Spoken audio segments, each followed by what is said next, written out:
Alors, bonsoir à tous. Je fais une petite vidéo en direct.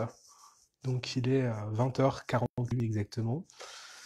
Et je fais cette petite vidéo parce qu'en fait, je rentre seulement de ma journée de travail. Donc, je suis accompagnant d'élèves en situation de handicap, donc AESH. Je suis parti à 7h ce matin. Et donc, je rentre là il y a même pas un quart d'heure à peine.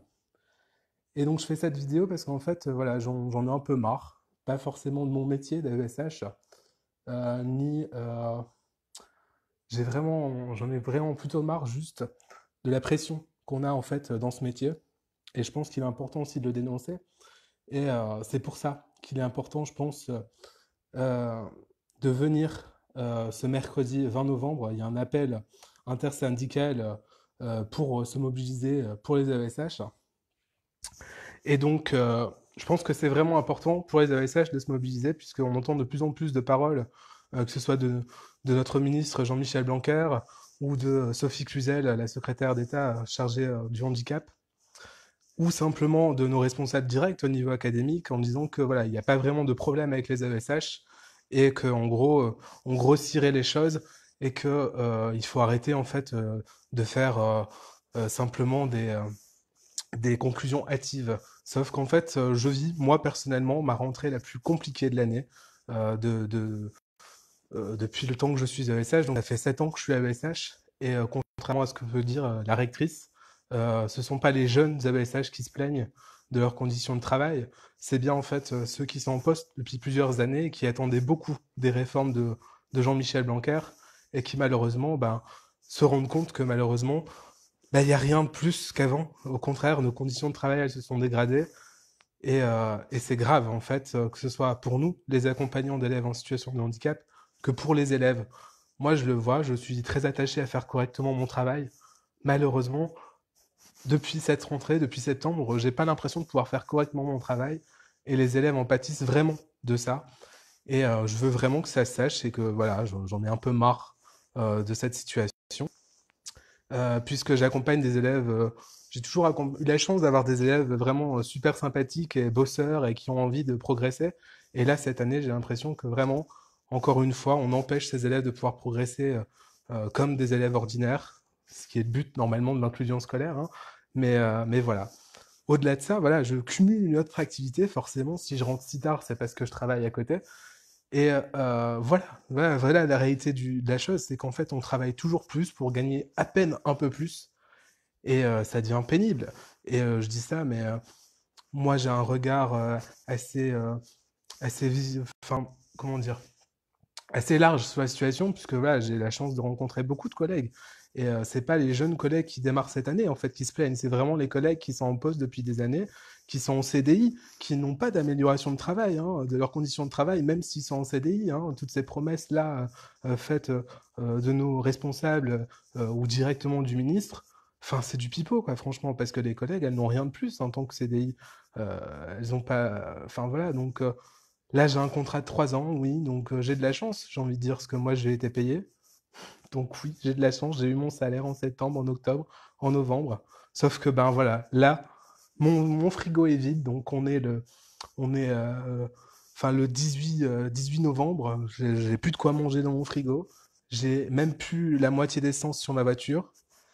Et voilà, donc c'est ça qui est pénible, c'est qu'en fait, on fait un travail qui est enfin, super, qui est super important pour les élèves, qui est super important pour l'inclusion scolaire, et on reconnaît absolument pas les ESH.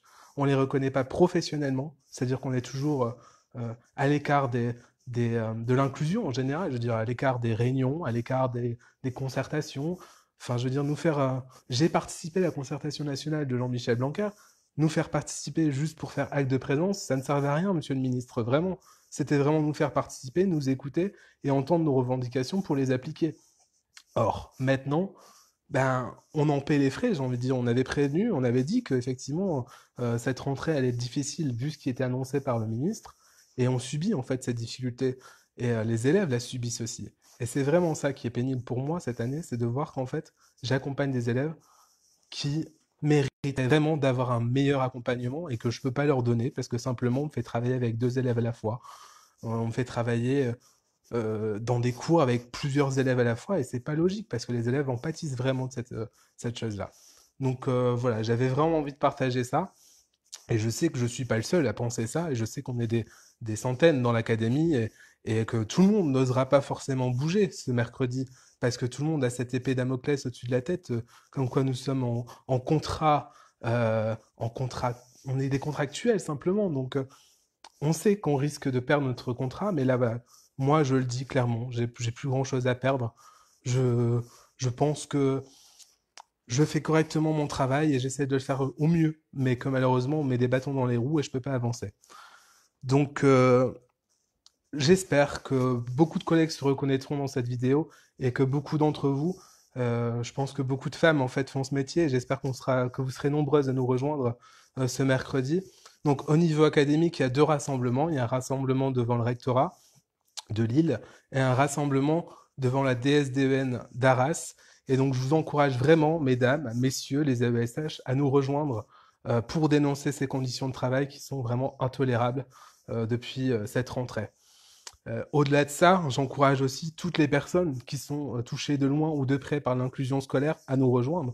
Je veux dire, le handicap, ça concerne l'école évidemment, mais ça concerne aussi après l'école et faire en sorte que les élèves puissent aller à l'école correctement et ensuite, bah, il faut aussi les accompagner dans la vie active. Donc j'encourage vraiment toutes les personnes qui sont en lien avec des enfants en situation de handicap à nous rejoindre, que ce soit les enseignants, que ce soit les professeurs, les directeurs d'école, les personnels de direction aussi, hein, puisque voilà, hein, il y en a beaucoup qui nous soutiennent. Et aussi, j'encourage les parents à nous rejoindre parce que je pense que les parents ne se rendent pas forcément compte aussi de cette rentrée et de la situation que vivent leurs enfants en fait. Donc j'ai pas envie de faire peur ou d'être alarmiste, hein. J'ai pas envie qu'on me prenne pour un quelqu'un de révolutionnaire ou quoi que ce soit. Au contraire, je m'inquiète juste pour mes élèves, les élèves que j'accompagne. C'est un peu affectif parce qu'effectivement, vous voyez, je les appelle mes élèves, mais vraiment, je m'inquiète pour eux. Je m'inquiète pour moi, je m'inquiète pour mes collègues. Je veux dire, je suis encore assez jeune, j'ai 30 ans, effectivement, mais il y a des tas de personnes qui sont beaucoup plus âgées qui font ce métier-là, qui sont vraiment passionnées, qui ont cette fibre pour l'accompagnement, mais qui ne sont pas reconnues professionnellement et absolument pas, mais alors vraiment absolument pas reconnues au niveau du salaire. Et je veux dire, se retrouver à travailler pour l'éducation nationale et être éternellement précaire dans l'éducation nationale, car les mots sont là, monsieur le ministre, oui, nous sommes précaires et nous restons précaires. Peu importe le contrat, nous sommes précaires. Et peu importe aussi euh, les...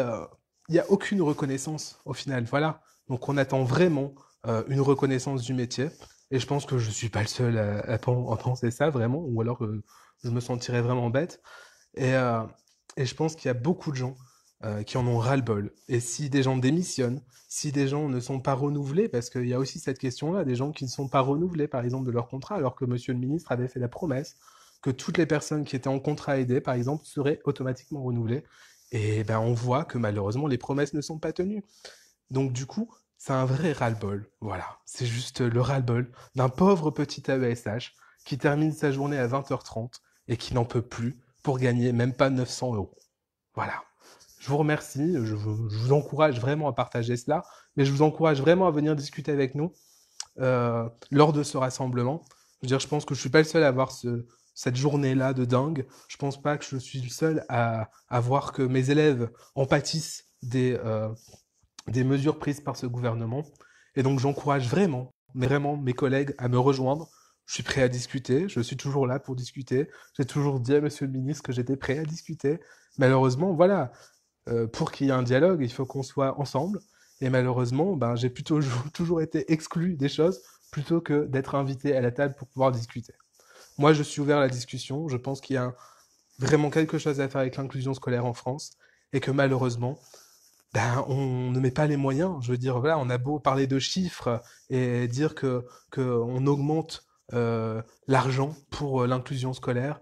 Dans les faits, sur le terrain, il y a vraiment un total mépris de la base de la base.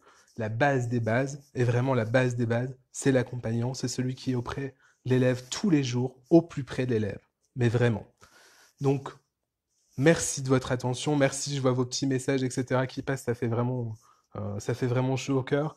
Mais, euh, mais ce qui me ferait vraiment plaisir, c'est qu'on soit beaucoup, nombreux devant le rectorat ou devant la DSEN que l'on soit parent, que l'on soit frère d'élèves en situation de handicap, que l'on soit professeur ou simplement comment dire, euh, touché par le handicap et qu'on ait envie de faire bouger les choses. Donc n'hésitez pas à nous rejoindre. Merci beaucoup.